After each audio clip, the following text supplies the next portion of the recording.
Good morning, students. Myself Mahmood Hassan. I will teach you science of the class 5th.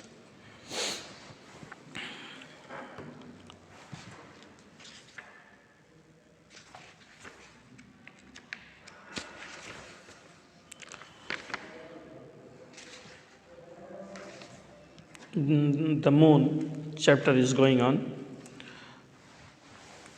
इसमें कुछ topics और बचे हुए थे. आपने कल एक्सप्लोरेशन ऑफ द मून तक पढ़ा था. आज हम उसके आगे इक्लिप्स के बारे में पढ़ेंगे, ग्रहण के बारे में. इक्लिप्स मीन्स ग्रहण, lunar Eclipse and solar eclipse. अब यहाँ पे देखेंगे इक्लिप्स. व्हेन द सन और the moon has an Eclipse, चाहे सूर्य ग्रहण हो चाहे चंद्र ग्रहण हो, हैज़ एन इक्लिप्स ग्रहण, it bright surface turn dark. इसका जो चमकता है वो ब्राइट सरफेस होता है वो डार्क हो जाता है इसमें, इक्लिप्स में, ग्रहण में. Some of you may have seen an eclipse of the sun और द मून. आप लोगों में से बहुत सारे लोगों ने चंद्र ग्रहण या सूर्य ग्रहण देखा होगा. It seems to be such a mysterious thing. वाकई में एक मिस्टीरियस रहस्य है.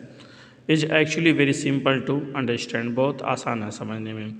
When you stand in sunlight, जब आप सनलाइट में खड़े होते हैं, you block the path of the sunlight, और आप रोक देते हैं सनलाइट को, धूप को.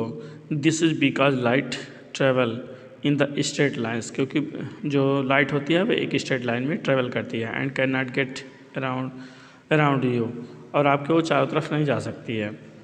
सो there appears a dark area, इसलिए आपकी एक छाया बन जाती है जो डार्क एरिया बन जाता है एक on the ground which does not receive light, जहाँ पर लाइट नहीं पड़ती है, रिसीव नहीं होती है. This dark area is your shadow, और यही जो डार्क एरिया होता है वो शेडो होता है. आप यहाँ पे देख सकते हैं, यहाँ सन है, यहाँ पे आप खड़े हुए हैं, लाइट पड़ रही है, और यहाँ पे आपका लाइट नहीं पड़ रहा है तो ये छाया बन जाती है, शेडो बन जाती है आपकी, है ना. इन द सेम वे, इसी प्रकार the moon and the earth cast huge shadow in the space. तो स्पेस में, अंतरिक्ष में, है ना, ये लोग एक बहुत बड़ी छाया बनाते हैं, शेडो बनाते हैं अपनी. As the earth and the moon move in the space, जैसा कि अर्थ और मून स्पेस में मूव कर रहे होते हैं. द शेडो चेंजेज पोजिशन, तो शेडो जो होती है वो चेंज कर देती है पोजिशन को. Sometimes the shadow of the earth fall on the moon. The shadow change position, जो शेडो होती है चेंज कर दिए पोजीशन को. Sometimes the shadow of the अर्थ, कभी कभी शेडो ऑफ द अर्थ, जो अर्थ की शेडो है ऑन द मून, मून पे. We then have a lunar eclipse, तब हमें ल्यूनर इक्लिप्स यानी चंद्र ग्रहण दिखाई देता है. Sometimes the shadow of the moon falls on the earth, और कभी कभी जो मून की शेडो है वो अर्थ पे पड़ती है. We then have the solar eclipse, तो इसे हम सूर्य ग्रहण कहते हैं. अब देखिए ल्यूनर इक्लिप्स कैसे होता है, कौन किसके बीच में आता है ना, कौन किसके बीच में आता है, क्या क्या कंडीशन होती है. A lunar eclipse occurs when the sun, lunar eclipse occurs when the sun, earth, moon are in the straight line.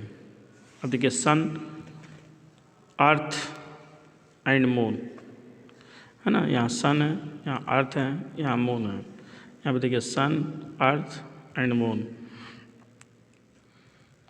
एक स्ट्रेट लाइन में जब होते हैं, with the earth between the sun. Earth क्या होती है, सन और मून के बीच में, ये अर्थ सन और मून के बीच में होती है. Look at the figure like the below and you will realise that this is the position of the sun, earth and moon on the full moon night, और ये फुल मून नाइट होती है. Thus a lunar eclipse always occur on a full moon night, हमेशा जो lunar Eclipse होता है वो full moon night में होता है.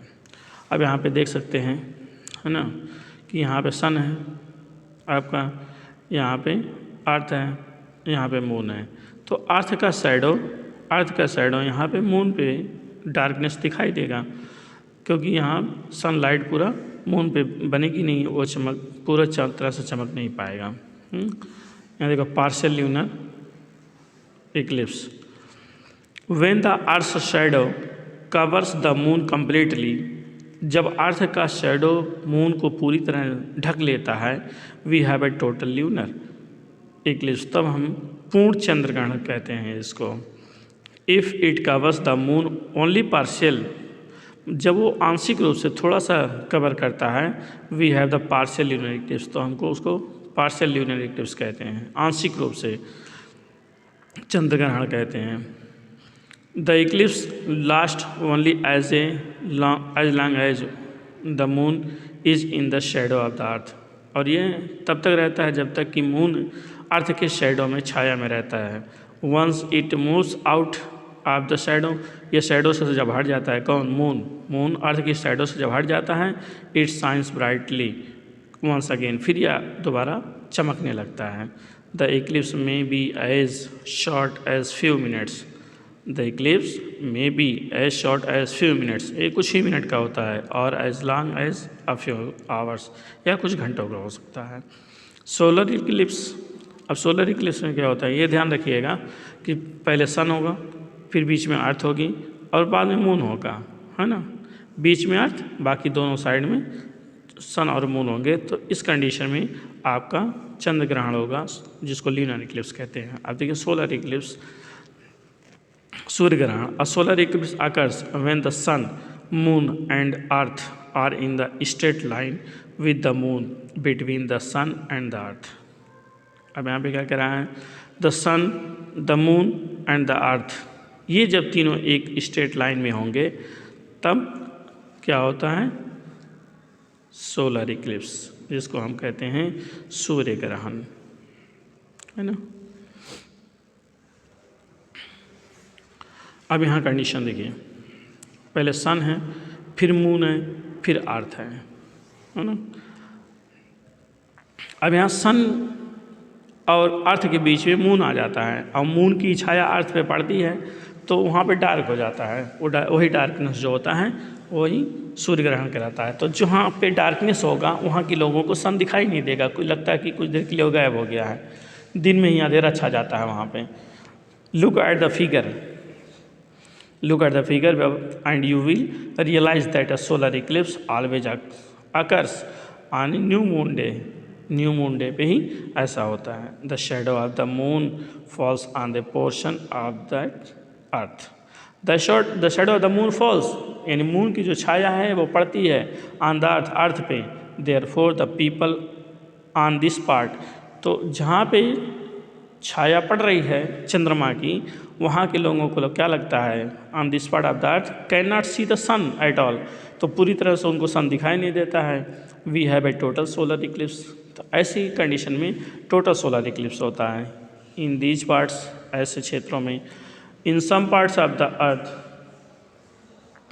इन some parts of the earth only a part of the sun can be seen, in some parts of the earth, और पृथ्वी कुछ हिस्सों में only part of the sun, sun का कुछ हिस्सा कैन बी सीन, देखा जा सकता है। एट दीज प्लेसेस, इन जगहों पे, we can see a partial solar eclipse, तो इसको आंशिक सूर्य ग्रहण कहते हैं। The eclipse is over once, the eclipse is over once the moon moves out of the line from the sun to the earth. अब जब इन एक स्ट्रेट लाइन से मून अगर हट जाता है तो क्या होता है, सोलर इक्लिप्स ख़त्म हो जाता है। We can see the full face of the sun again, तो हमें पूरा सन फिर से दिखाई देने लगता है। You should never look at the sun directly during a solar eclipse, है ना। सोलर इक्लिप्स के दौरान आपको पूरी तरह से देखना नहीं, डायरेक्टली सन को देखना नहीं है। सोलर इक्लिप्स के दौरान सूर्य ग्रहण जब लगता है, हमें डायरेक्ट सन को नहीं देखना चाहिए। It can damage the eyes, इससे हमारी आँखों को खतरा हो सकता है, हमारी आँख डैमेज हो सकती है। आर्टिफिशियल सेटेलाइट, अब देखिए सेटेलाइट क्या होता है। सेटेलाइट में इस प्लानिट का जो चारों तरफ चक्कर लगाते हैं उसी को सेटेलाइट कहा जाता है। अब सेटेलाइट दो तरह के होते हैं, एक आर्टिफिशियल सेटेलाइट, एक होता है नेचुरल सेटेलाइट। तो जो चाँद है वो अर्थ का नेचुरल सेटेलाइट है ना। अब आर्टिफिशियल सेटेलाइट कुछ होती हैं जो यहाँ पृथ्वी से ही भेजी जाती हैं अर्थ का चक्कर लगाने के लिए। And artificial satellite is human made space craft, artificial satellite जो होती हैं वो ह्यूमन मेड स्पेस क्राफ्ट होता है which revolves around the earth, जो अर्थ के चारों तरफ चक्कर लगाता है। The first artificial satellite was Sputnik 1 launched by the Russia on 4 October 1957, है ना। रसिया के द्वारा 4 अक्टूबर 1957 को भेजा गया था पहली आर्टिफिशियल सैटेलाइट जो थी। Since then 100 of the artificial satellites have been launched, तब से सैकड़ों सैटेलाइट्स लॉन्च की गई। India has launch several satellites, India ने भी कुछ अपनी सैटेलाइट्स को लॉन्च किया, जिसका नाम था GSAT-12, वह लॉन्च ऑन 15 जुलाई 2011, 15 जुलाई 2011 को भेजी गई थी।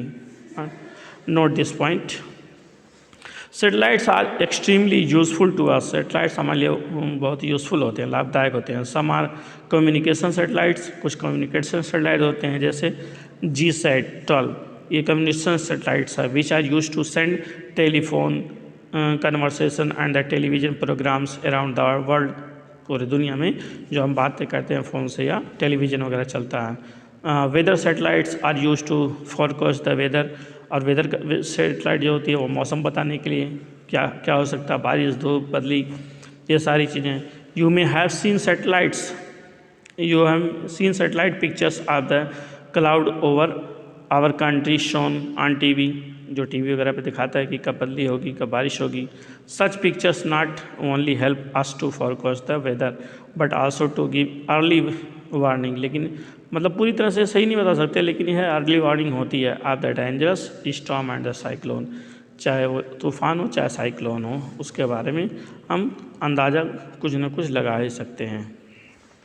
अब यहाँ पे देखिए some satellites called remote sensing satellites, remote sensing satellites take the photographs of the earth, earth का फोटोग्राफ लेती हैं to study the features of the earth surface, earth surface का फीचर्स क्या है, इसकी प्रॉपर्टी क्या है ना। Resource site 2 is a remote sensing satellite, अब देखिए इसको नोट करिए, resource site 2 is a remote sensing satellite launch by India on 20 अप्रैल 2011, 20 अप्रैल 2011 को लॉन्च की गई। India launch the world first educational satellite called the EduSat in the September 2004, इसको भी नोट करिए, EduSat in September 2004, it is used to send the educational programs all over India, educational program को भेजने के लिए, even to remote village, है ना, even to remote village, और जो दूर दराज गाँव में हैं। Satellites are also use to study outer space, outer space में, अंतरिक्ष में जो और भी जगह हैं उस सैटेलाइट्स का यूज़ किया जाता है पढ़ने के लिए। They have help to increase our knowledge, और वह हमें मदद करते हैं हमारी नॉलेज को बढ़ाने के लिए of the planets and star, planet और स्टार्स के बारे में। यहाँ पे देखिए फिगर दिया हुआ है GSAT, RISOT-2, यहाँ पे रॉकेट्स, और ये सैटेलाइट्स का आपको फिगर दिखाया गया है। Okay students, like this we have completed this chapter of the moon. See you in the next video. Bye.